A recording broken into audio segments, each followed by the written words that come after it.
दोस्तों एक ऐसी गरीब घर की कहानी सुनाने जाने वाला हूँ, जिसे सुनकर आप लोग बहुत इमोशनल हो जाएँगे और आप लोगों के अंदर कुछ ऐसे हार्मोन्स क्रिएट होंगे यानी कि जनरेट होंगे जिससे आप लोग भी आपका दिमाग एक नए स्तर पर कार्य करने लगेगा और आप भी जल्द ही कुछ ना कुछ बड़ा करके दिखाएँगे। तो दोस्तों इस कहानी को आप लोगों को फुल देखना है, ये बहुत इंटरेस्टेड कहानी है आपके लिए। मैं बात करता हूँ रीना।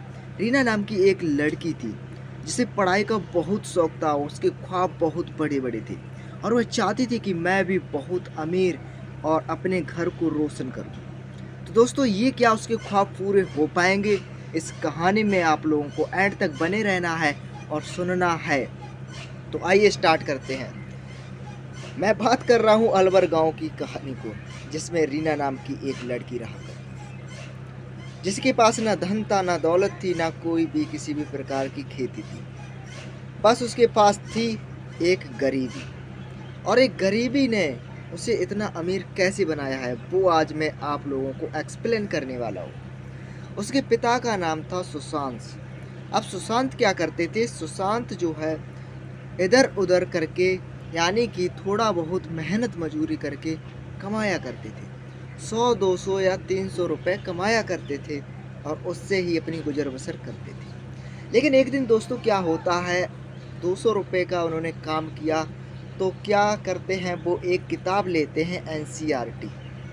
एक किताब जब बुक स्टोर से खरीदते हैं, तो देखते हैं और उससे पूछते हैं, क्या इस बुक को पूरा पढ़ के अच्छे इंसान बन सकते हो या फिर कोई अच्छी नॉलेज मिल सकती है इससे या फिर कोई बड़े इंसान बना सकते हो? तो वहाँ पर वह बुक बेचने वाला बोलता है कि इससे बड़ा इंसान तो नहीं बन सकते हो आप। लेकिन आप लोगों को इतना ज्ञान हो जाएगा इसे पढ़ने के बाद कि आप लोग भी अपने विचार खुद से क्रिएट कर सकते हैं, अपनी विचारधारा खुद से बना सकते हो, खुद नया कदम उठा सकते हो। ऐसी-ऐसी स्किल्स इस किताब में हैं। तो दोस्तों क्या होता है, 200 की वह किताब को खरीद कर ले आते हैं घर पर। घर पर ले आने के बाद जब अपनी बेटी रीना को देते हैं और बोलते हैं कि रीना बेटा, इस किताब को पढ़ते रहना है, कंटिन्यू रहना है। 1 वर्ष का मैं तुझे टाइम देता हूँ और तुझे इस किताब को अपने ही दिमाग से पढ़ना है, अपनी विचारधारा से पढ़ना है, जिससे कि तुझे सटीक ज्ञान हो सके और इस दुनिया को जान सके। उसने बोला हाँ, मुझे खुद टेंशन है, क्योंकि अब जो रीना है 14 वर्ष की हो चुकी थी। वह क्या करती है, डेली एक लेसन उसमें पढ़ा करती थी।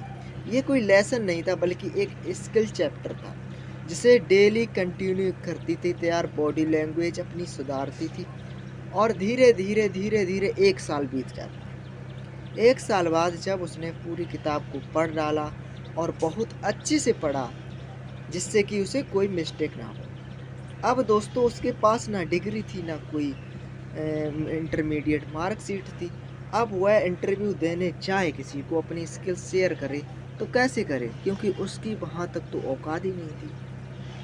अब उसे वहाँ तक पहुँचने में कम से कम जो है 5-6 साल और अपने डिस्पेंस करने थे, जिसमें से 1 साल तो उसका इंटरमीडिएट में चला जाता और ग्रेजुएशन में चला जाता। अब वह क्या करती है, इंटरमीडिएट क्लास को उत्तीर्ण करने के बाद एक कंपनी को हायर करती है।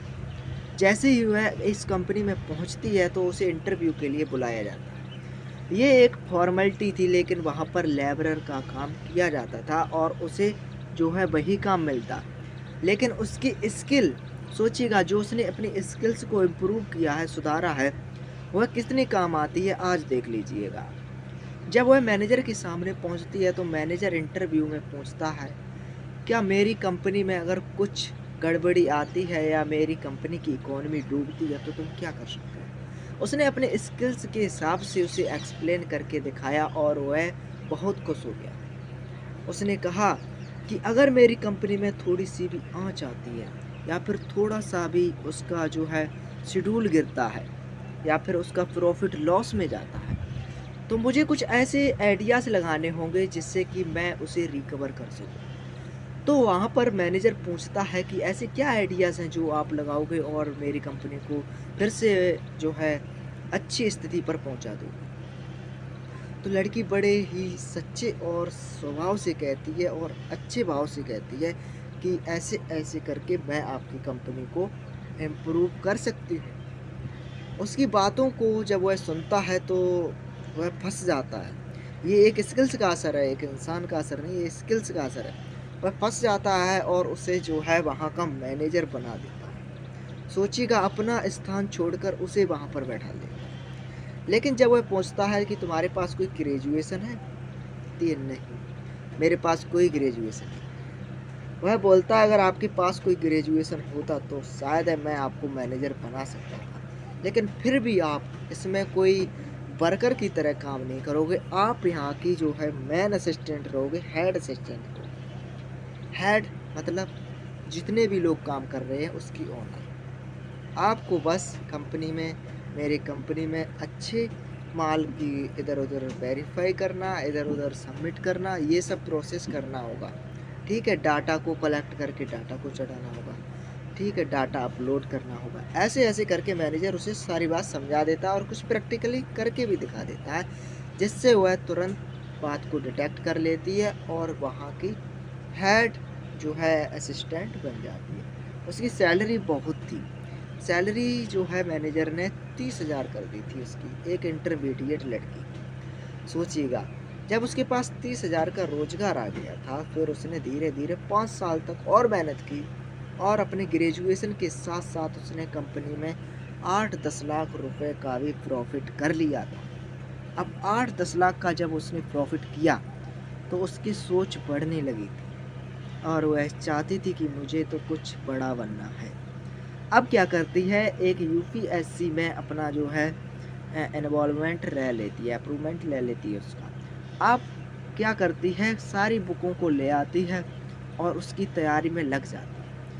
3 साल के अंदर उसने 2 बार यूपीएससी एग्ज़ाम को भी जो है प्रेफ़र किया, लेकिन वहाँ पर वो फ़ेल हो गई। फ़ेल होने के बाद फिर उसने तीसरी बार कोशिश की तो उसे आईएएस की जॉब मिलती है। सोचिएगा, छोटी-मोटी नहीं आईएएस की जॉब मिलती है। आईएएस के एम्प्लॉय बनने के बाद उसके जो गाँव था, वो बहुत उसकी हँसी करता था कि इसके पिताजी 200-300 रुपए में काम करते हैं। अब वही लड़की आईएएस बनकर जब अपने विलेज में जाती है, काफ़ी गाड़ियाँ जाती हैं, तो सारे लोग उसे देखकर हैरान रह जाते हैं और सोचते हैं कि एक छोटे लेवल से भी बड़े लेवल पर पहुंचा जा सकता है। बस सब्र करना चाहिए, इंतज़ार करना चाहिए और समय को जो है नियमित रूप से ढालना चाहिए।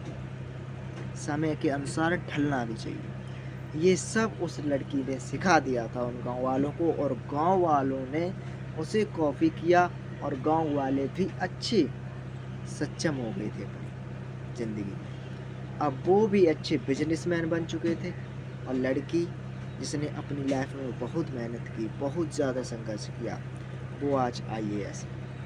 आईएएस ही नहीं, उसे और भी ऊपर पद मिल सकते हैं अगर वो कंटिन्यू रहे, अगर आप लोग मेहनती। तो दोस्तों इस कहानी से यही आशय है, अगर आप लोग किसी काम को करते हो और उसे छोड़ देते हो, तो उससे आगे बढ़ने के चांस ज़ीरो हो जाते हैं।